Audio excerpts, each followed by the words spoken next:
Hello, my name is Rob. I'm part of the clergy team here in Portishead. Welcome to our thought for the day for this week.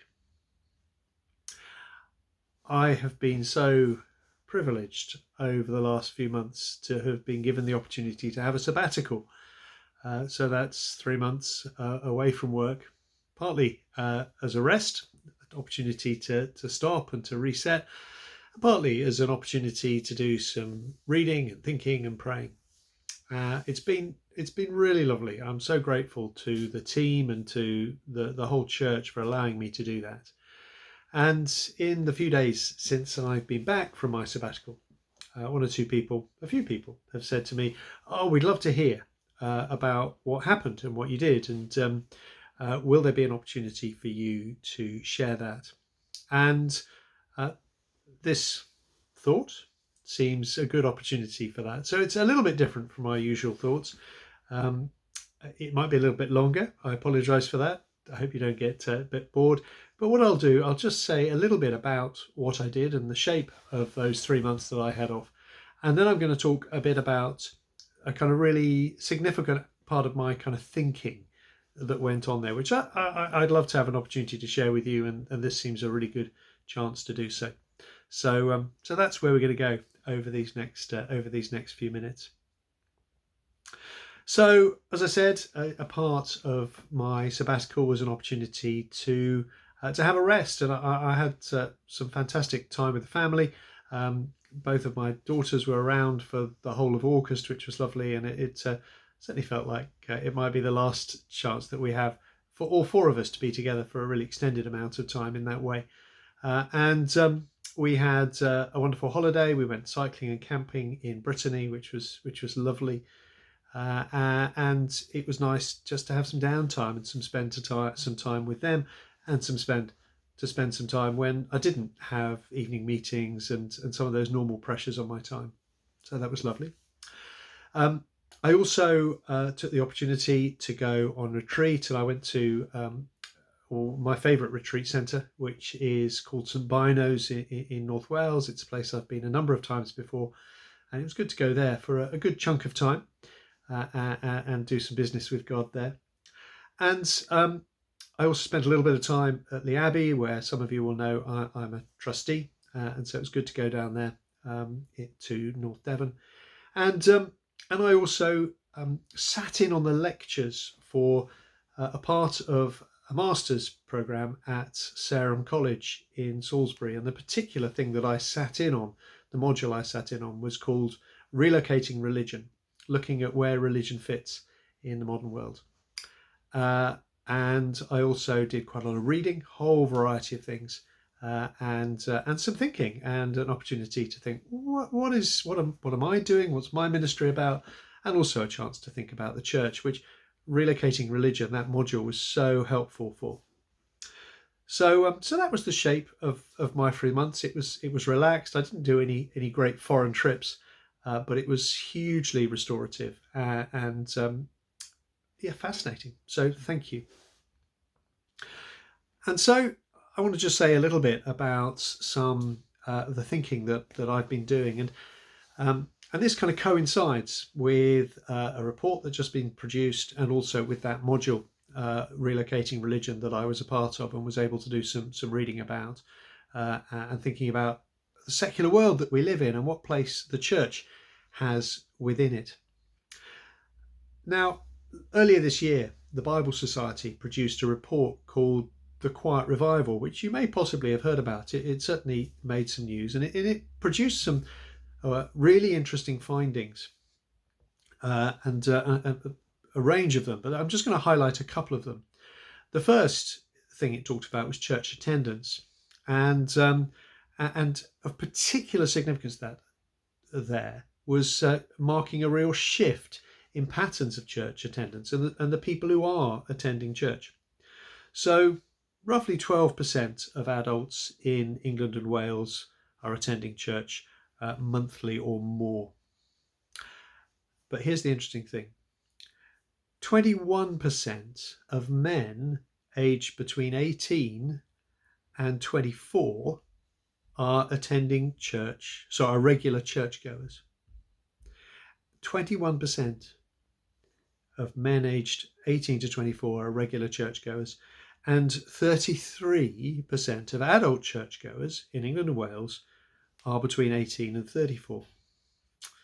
That's quite a figure.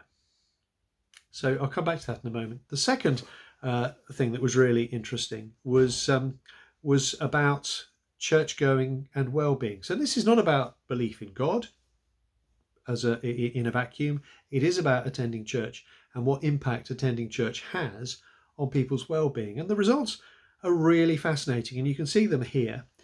But two I'd particularly like to draw attention to. One is the number of people whose life feels meaningful and the difference that church going makes to that. A difference of 75% to 49%. And the other thing, of real significance here, is I feel close to the people in my local area. 55% of people who regularly go to church feel close to the people in their local area, compared with 28% who don't. Those are really remarkable results. Really remarkable, as I think I hope you'll agree. Do read the report. You can find it online. Just search for Quiet Revival from Bible Society. Now, many of us will hear that and go, well, that's very interesting, but particularly that aspect about young men and church, well, that doesn't seem to describe our church. So why is that? Well, some people have challenged the Bible Society's report and said it may not be entirely accurate, and there are some thoughts about that. But the general wisdom is, while the figures might not be quite as high as the Bible Society suggests, it certainly picks up on a trend that has happened over just these last few months, and we too actually have seen a little of that in the Church of England in Portishead. But the other significant thing is that most of that demographic who are attending church are being drawn to the kind of two edges of things. So a lot of them are going to Pentecostal churches or to more liturgical Catholic or Orthodox churches.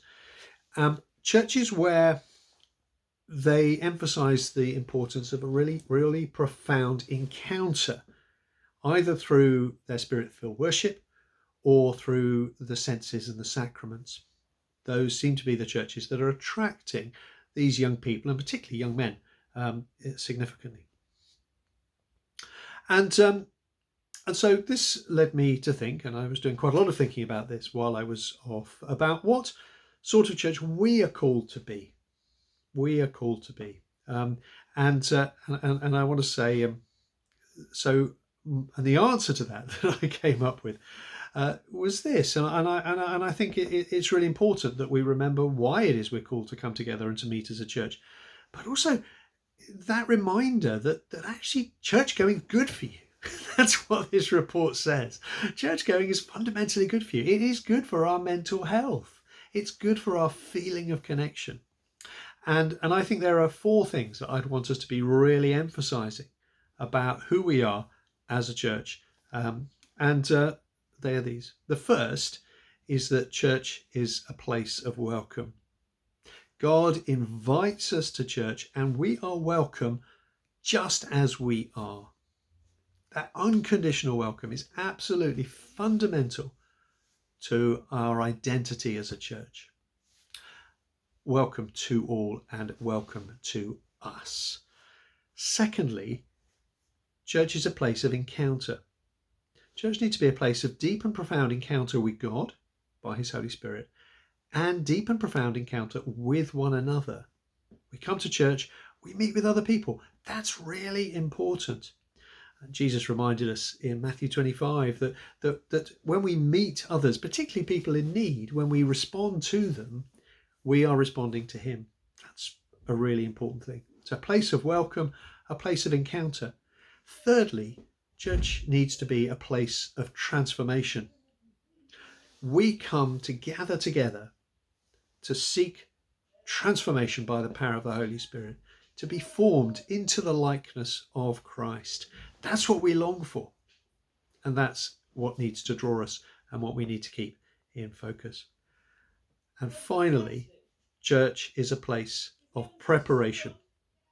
We need to leave inspired and equipped, ready to join in with what God's doing in the world around us. We need to be prepared and equipped for that. So church is a place of welcome, a place of encounter, a place of transformation, and a place of preparation. Those things seem to me to be fundamental.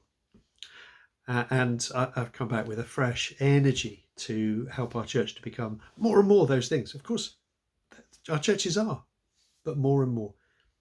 So what? So what? For us, what does this mean? What difference should this make? Well, three things here. Firstly, I want to encourage us to pray. We need to pray for our church, for the church here in Portishead. Not just for our church, for all the churches. We need to pray for young people, and especially for young men and those known to us. And we need to pray for ourselves, that we might be equipped to respond to this opportunity that this report seems to suggest is there. We need to pray. Secondly, we need to share. Now, you may have children or grandchildren who are in that demographic that we've been talking about, young people between 18 and 35, particularly sons or grandsons. This report provides a wonderful opportunity to talk to them. Say, have you heard about this? What do you think? Suggests that there's a real openness to talking of these sorts of things. And we also need to have a confidence in our faith, confidence that actually being a Christian is good for us.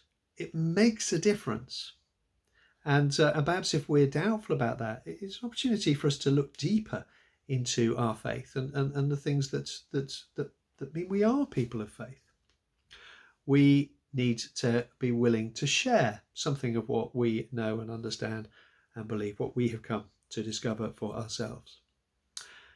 And thirdly, I think we need as a church to be thinking about a little bit more about pathways towards growth in discipleship, how we ourselves find ways to grow, to step deeper into this encounter with God through Jesus Christ by his Holy Spirit, and how we provide pathways for those who are exploring or want to explore faith to do so.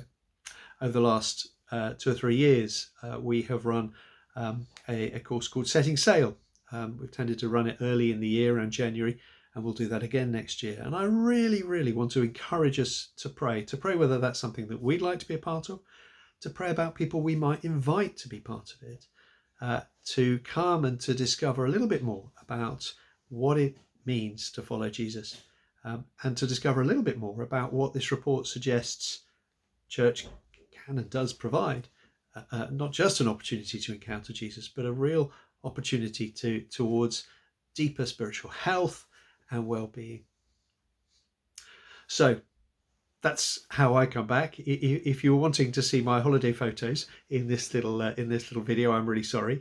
I'm sorry not to have provided you with those, but I just wanted to share a little bit, not just about what I've been doing, but some of the things that I've been thinking about. And I really hope and pray that this kind of this insight, this energy that I've returned with, that actually I feel that's a real gift from God, and I hope it's a gift to us and something that I can continue to draw on over these next months and years of my ministry here among us in Portishead. I'd love to hear what you think. I'd love to hear your thoughts about what I've said. Do respond in the comments to this video or on Facebook. Drop me an email. Talk to me.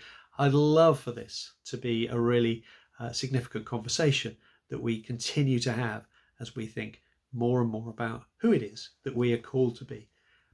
So a little bit longer than normal. I hope you stuck with me. And if you have, well, God bless you. And may God be at work within you as he is at work within me. Look forward to seeing you soon.